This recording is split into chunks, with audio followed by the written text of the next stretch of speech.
And we are back again with another episode of the 5 to 9 podcast. As always, I am one half of your co-hosting team, Vince Mirabelli, and with me, as always, Michael Martino. Michael, good evening, sir. What's up, everybody? Greetings and salutations. Sorry. It's been a long time. It's been 2 weeks.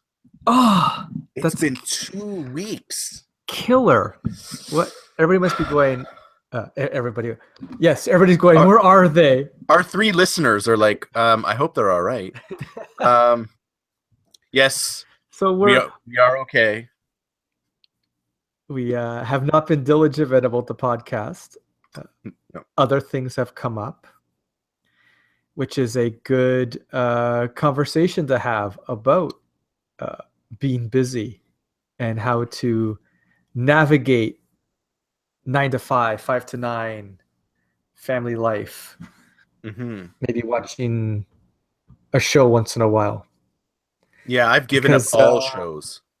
Because we haven't been here for 2 weeks, and we've both been talking about how can we create some more time and be more efficient, because just because we do a podcast doesn't mean we know everything. No. Mostly we don't know much. We know just as much as you. The difference is we paid to have a podcast, and you haven't.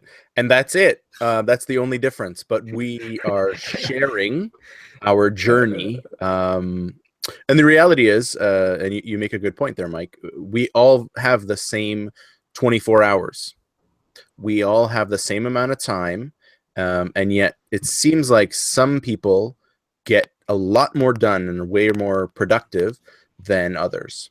And so I don't think it's a matter of being, I mean, sometimes it is, but it's not always a matter of being lazy or being, disinterested or whatever. It's just a matter of using the time productively and knowing where you add value and where you don't, and maximizing your value and because we all have families, we all have our day jobs. This is what we do on the side, and so we've only got so much time. So how can you make it work given the limited amount of time that you have? I'm asking. So, because yeah. So, all right. So let's take a shot at while we talk out how we could be more productive and do things that we want to do, like the podcast, because it's not a chore. Right. It was painful not being able to do it. Right. And we've been talking about this, so I'll go first. Okay. And this one's a hard one. Outsource what you don't know what to do. And it's hard because if you're not making a lot of money, it's painful to have to pay for something. So most of us do it to save money. Mm-hmm. Instead of, and it's probably things that we're not very good at, like coding or doing your accounting, which sucks, or maybe even doing your social media. We both enjoy social media, so we do it. But our friend Paul from Boom Drumming outsources that. Yes, it's not something that he prefers to do, and that's outsourced. So, what do you think about that one? What do you think? I know we've talked about it. And, that's the thing that does. That's the thing that does hold me back, Mike. Is that it is expensive, but what you don't realize is that it's all about in how you approach the cost. Is it a cost or is it an investment? And I think there's a key difference there. Like, we've talked about on this show how we suck at sales and promotion. Suck at it. That is something that we likely should be outsourcing. to someone and just, either pay them to sell for us or pay a commission on sales or whatever the case may be. But we suck at sales. I can market anybody else. I can't market us or me. Right. I just can't. So it probably would make sense to outsource something like that, because in not doing that and in trying to do it myself, I might be leaving connections and sales and whatnot on the table instead of in making that investment. So it's all about how you approach the outlay. Is it a cost or is it an investment? And usually the things you're not very good at probably take you 100 times as long as if you just were to outsource it. So right. Let's say you're not good at building websites and you need to build a website, because usually if you have a 5 to 9, it would probably be good for it to be digital and you use the power of the internet.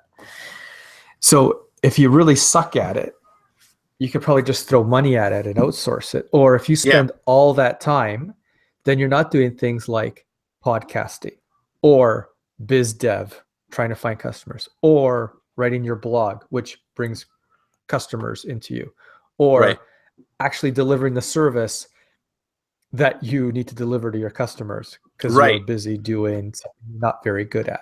Or developing new products. You. Yes. Like the list is endless. Yes. Yeah. Where are you going? I wanted to hear you use the word behoove again. Oh, okay. It would behoove you, yes. Yes. All right. I think we beat that one to death. All right. Outsource if you can. With the caveat, don't spend money on stupid shit. So it's a fine line between just throwing money at everything and things that are important to your business that you're not very good at, and then outsourcing that. Yeah. So in that note, I just want to one more thing, because I did something really stupid. I spent some stupid money last night. I bought so I've got this like figure character that was developed for me by Alberto, friend of the show.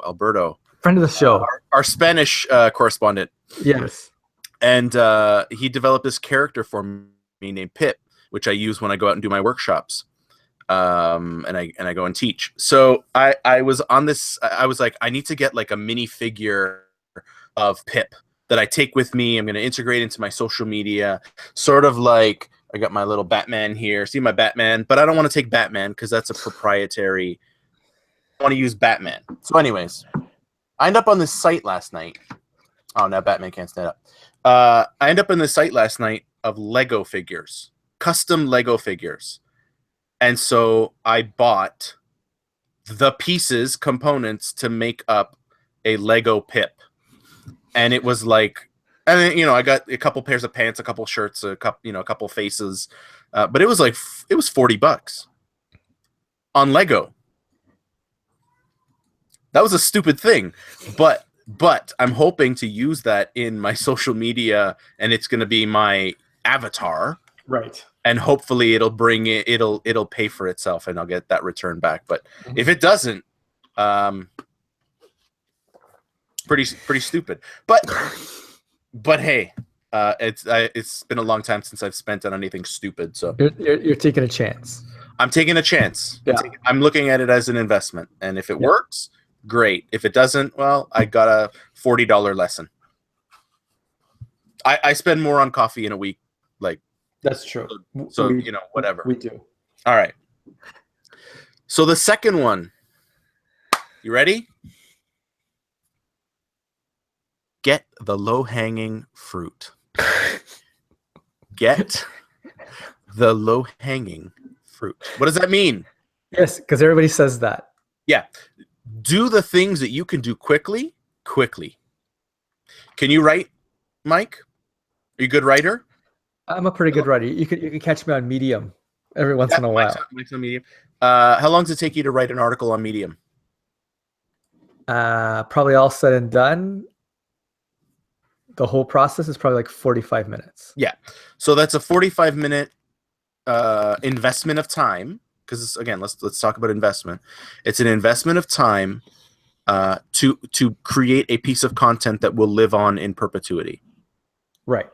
Right. And this is like 30 minutes plus Right. some of our prep time, but again, within the hour.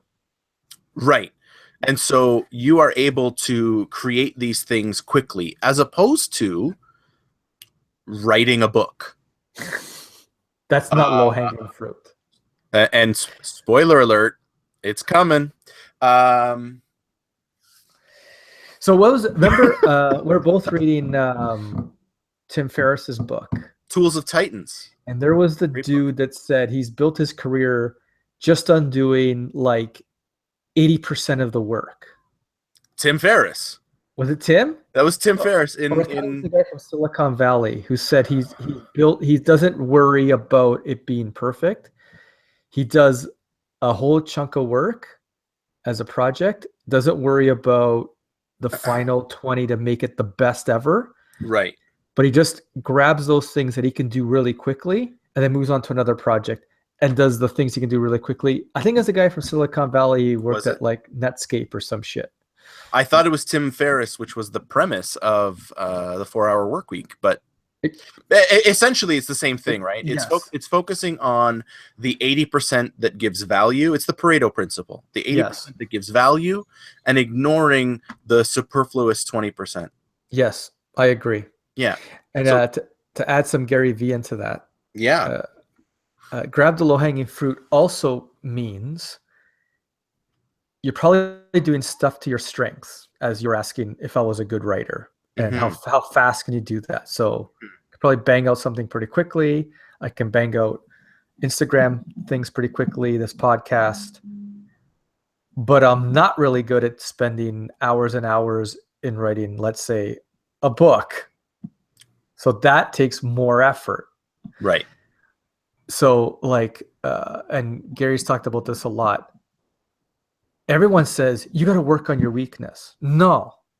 Why don't you just keep working on your strengths and not worry so much about your weakness? So, you know, you don't have to be the greatest at math. You don't have to be a mathematician. You probably should be able to add a bunch of numbers. But just because you're not that great at math, you shouldn't have to spend more hours on math, because you got to work on your weakness, work on your strength. So then you can go do those low-hanging fruit, because those are the things that you'd be good at.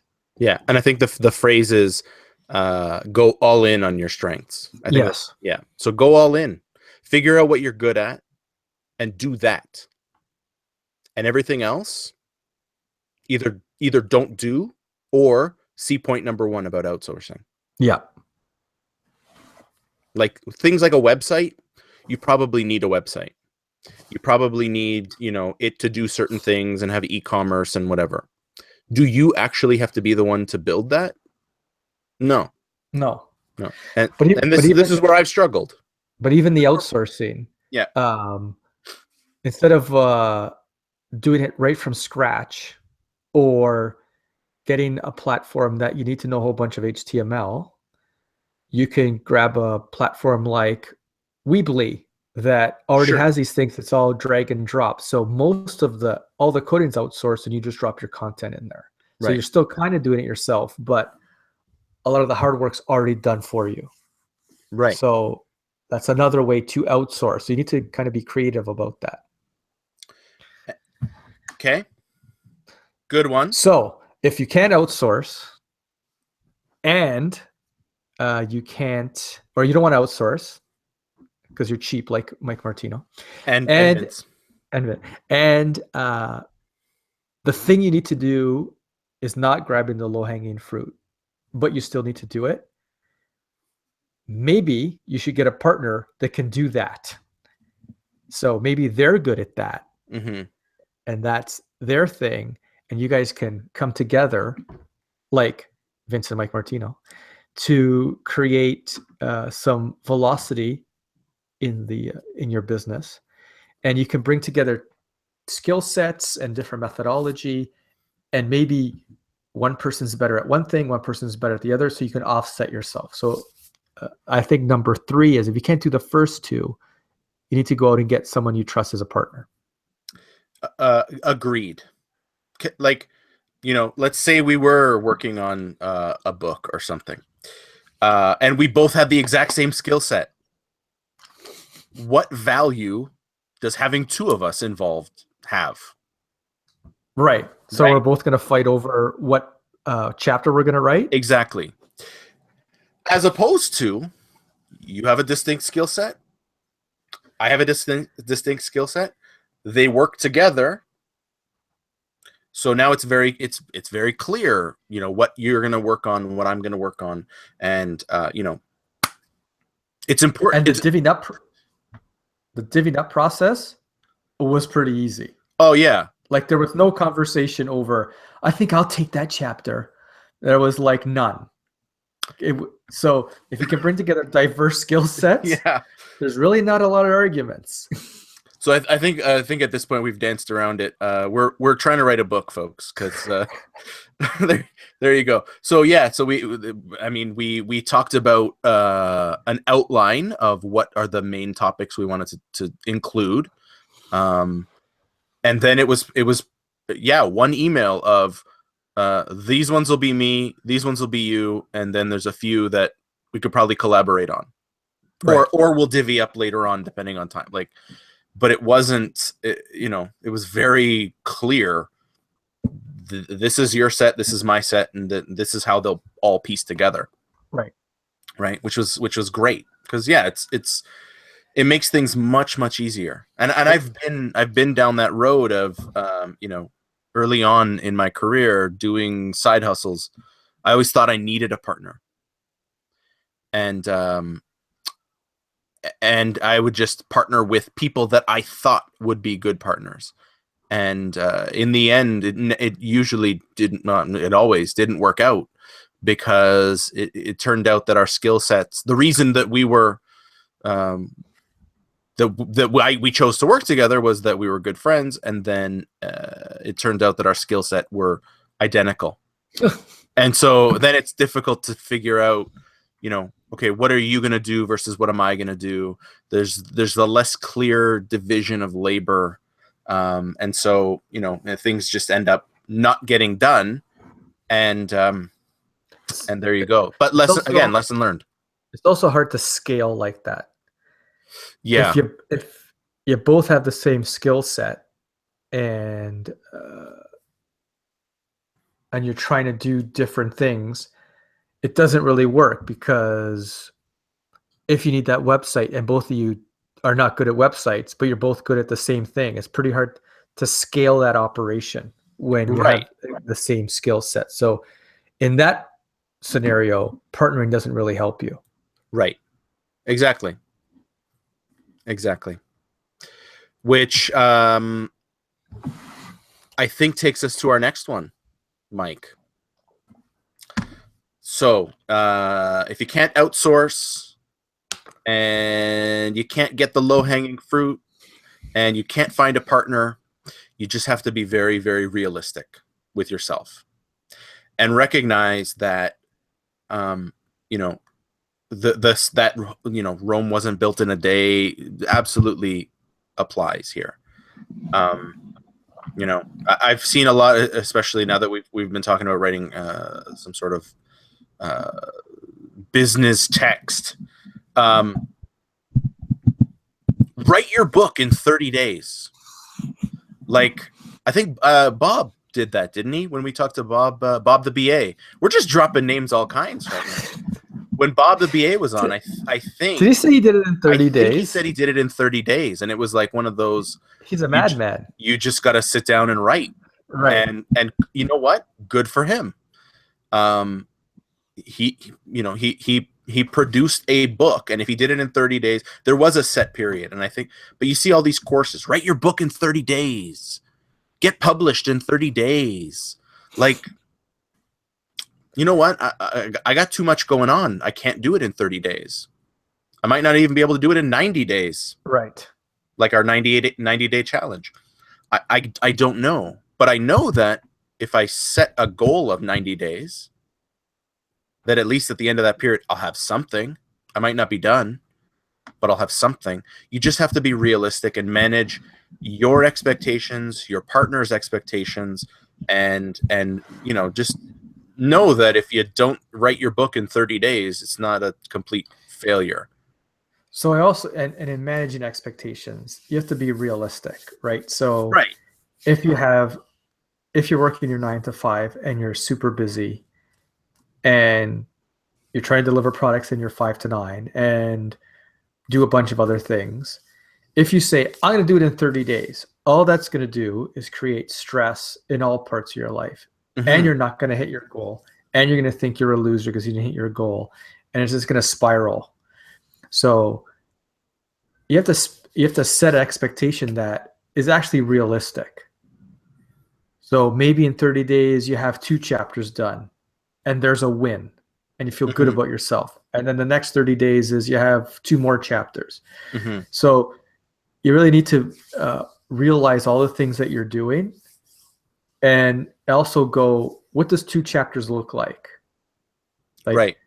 Reverse engineer that, as we've always said. That's like writing half hour a day every day. Can you do that? Like, let's really break it down and be tactical about it.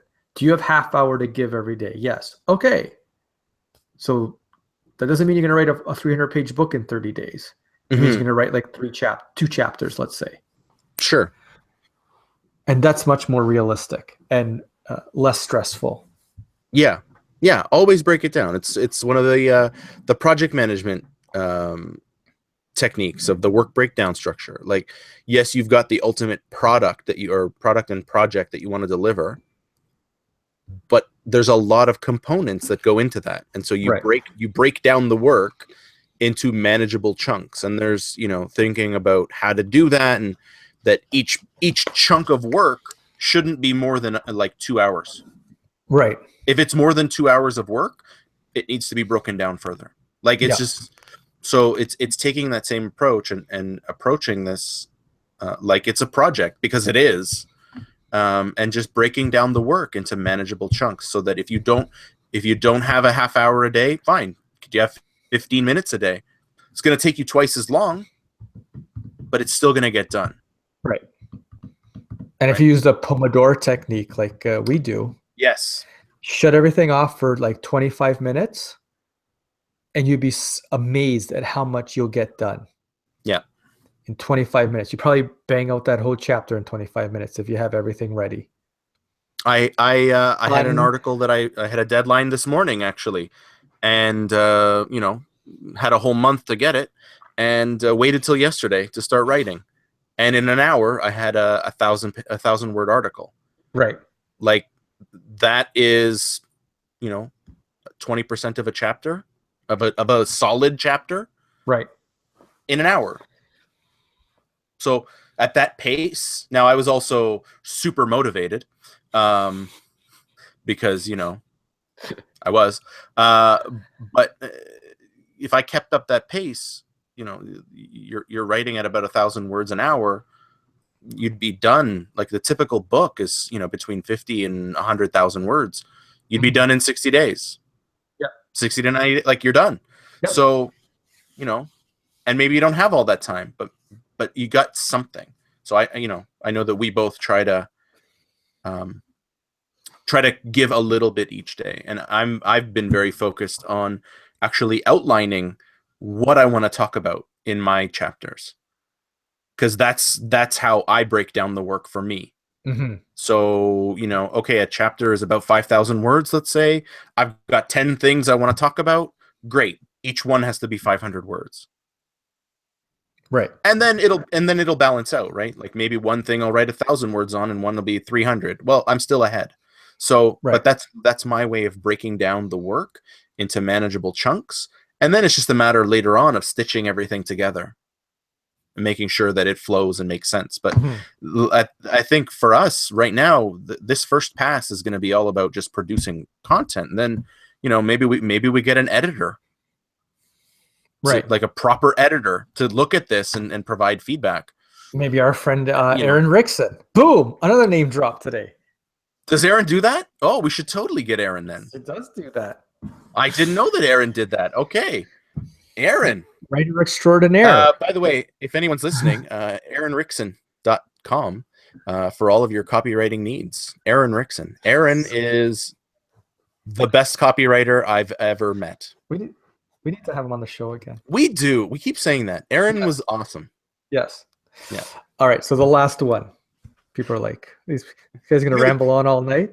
Let's remind everyone, for new listeners, the original name of the show was Two Idiots Having Coffee Talking About Business.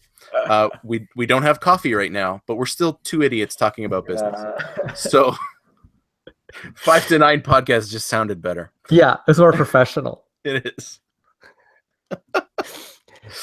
The last one, yeah, and I know you do this a lot. Yes. Automate. Yes. So there are lots of tools like Hootsuite, MailChimp. Big fan. Like Hootsuite does a lot of, you can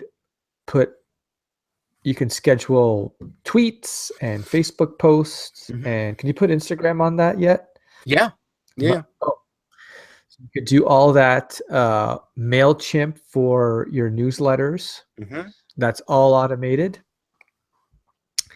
And a bunch of other things, but like your billing could be automated. You don't have to do that one person at a time. You could have tools that do that. And they're not, like Hootsuite's free.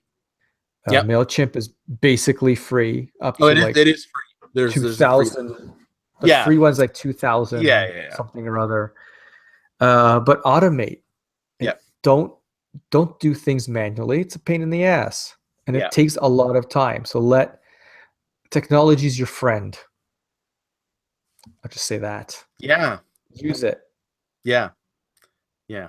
No, I mean, I'm a big fan of Hootsuite because it I've got I have a sticky on my wall to write content, to write about 100 different postable tweets and LinkedIn posts and whatever, so that I can just rotate those. Because not everybody's going to see your message when you first post it. I should always post it a couple of different times. What? Yeah. When you just waiting for my shit to come out. Yeah, when you post a tweet, Mike, sometimes people don't see that. Sorry, man. So I'm not trying hard enough. No, clearly. So I mean, I've been trying to input content into there whenever I do something, whenever I make a new video, or whenever I've got a new course coming out or whatever. I try to put it in there, because then I can just go in at night and take 10 minutes, pick the 5 or 10 that I want to tweet out the next day, and just schedule them and be done. So that while I'm at my 9 to 5, I'm tweeting. Right. Well, yeah. As opposed to you're doing it like either at your 9 to 5, which we don't suggest. No. Or, in between, when you do have some downtime at your 9 to 5, that becomes stressful because you're always thinking, I have to do it. Yeah. So why put yourself through that stress? Yeah. No, 10 minutes at night. Like, it's great. I go in, done. You want to do that again? I go in, I'm done. So, now, like, you're gonna have the tweets of your food. I mean, the Instagrams of your food. That's fine. I don't do that. Those are the on the fly ones. But we have a friend that does that. I don't do that. Generally, I don't do that. And you know who you are, friend. 75th meal of the day. Yeah. Damn it. And then he just came back from vacation. Like, I got sick of seeing his stupid food every day.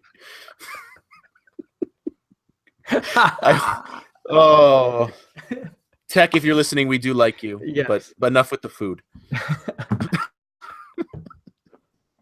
So hopefully this list, in amongst the nonsense of tonight, has been a little helpful in relieving some of the stress that you feel working 2 jobs. Yeah. Because it can be stressful. And I mean, not everybody wants to have their 5 to 9 become a full-time gig. I've met a lot of people since we've been doing this show who just, like a little bit of extra income, like to do something creative, and, that's it. Like, it's an outlet for them. Right. Don't let that become work. Like, don't let the management of your 5 to 9 become work, because that's the first step in stopping doing that thing. Yeah. Like, if it's not fun for you anymore, you will stop. Well, if it's not fun, it's kind of stupid, because you're giving up maybe baseball or watching TV. Like, you're giving up a Sure. bunch of leisure, and you would think you're doing it because something that you love. And if you hate it, it's kind of stupid to keep banging away at it, because you're giving Right. up things that you like for something that you don't like. Yeah. Why don't you just bang your head against the wall? That'll be more productive. That's what my dad used to tell me when I said, I'm bored. Oh, yeah? I want you to go bang your head against the wall. See how bored you are. See, it's funny, because that's how I feel when I'm at 9 to 5. Oh, no, I shouldn't say that. Sometimes I feel like, and everybody feels like that sometimes, that they're just banging their head against the wall. But yeah, there you go.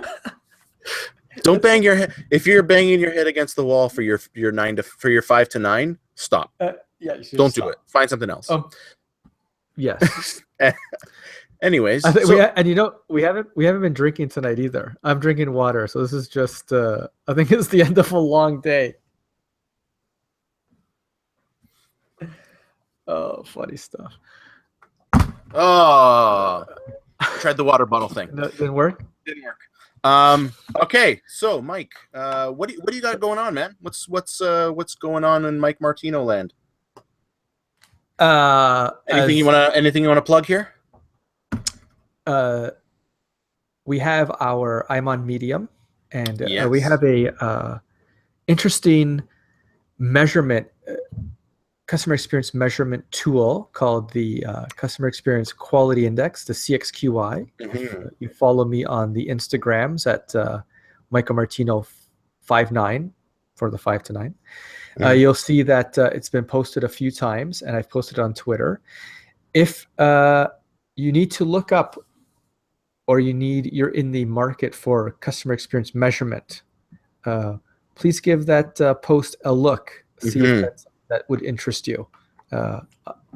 It's one of the things that we're working on, and I think that's the plug I'll give tonight. CXQI. It's customer experience based on statistical probabilities.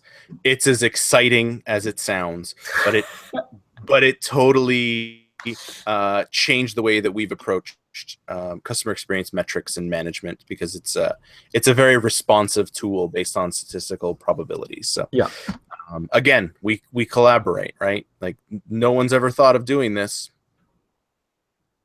2 idiots thought of it. Besides that, what are you working on? So I'm heading out on the road again. Oh, nice. A little bit.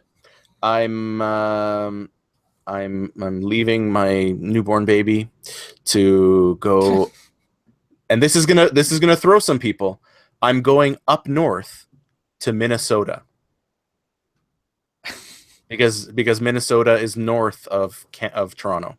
Yes, it is. I found that out when I was in Thunder Bay. Right. I had to explain to a guy who works at NASA, like, best dude ever. He's one of the speakers on but he works at NASA, and I had to explain that the Canadian border, the Canadian-US border, isn't like this.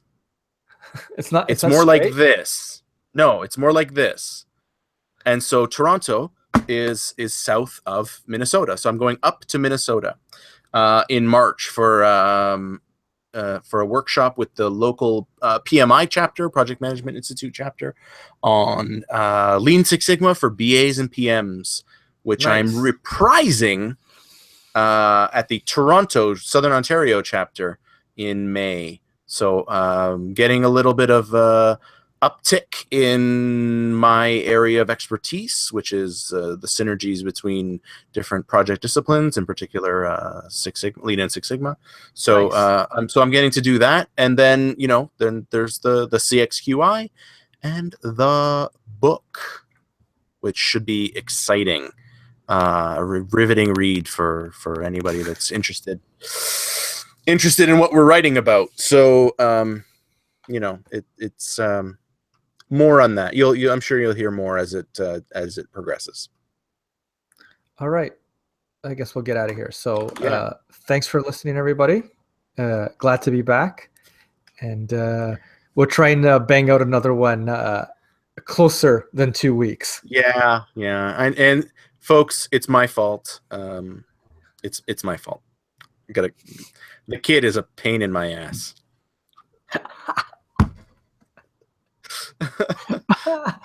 No, I'm just kidding. She's lovely. When she listens to this in 10 years, Yes. sweetie, you're the best. Yeah. Okay. In the 5 to 9 podcast with Vince and Mike. See you next time. Right. Peace.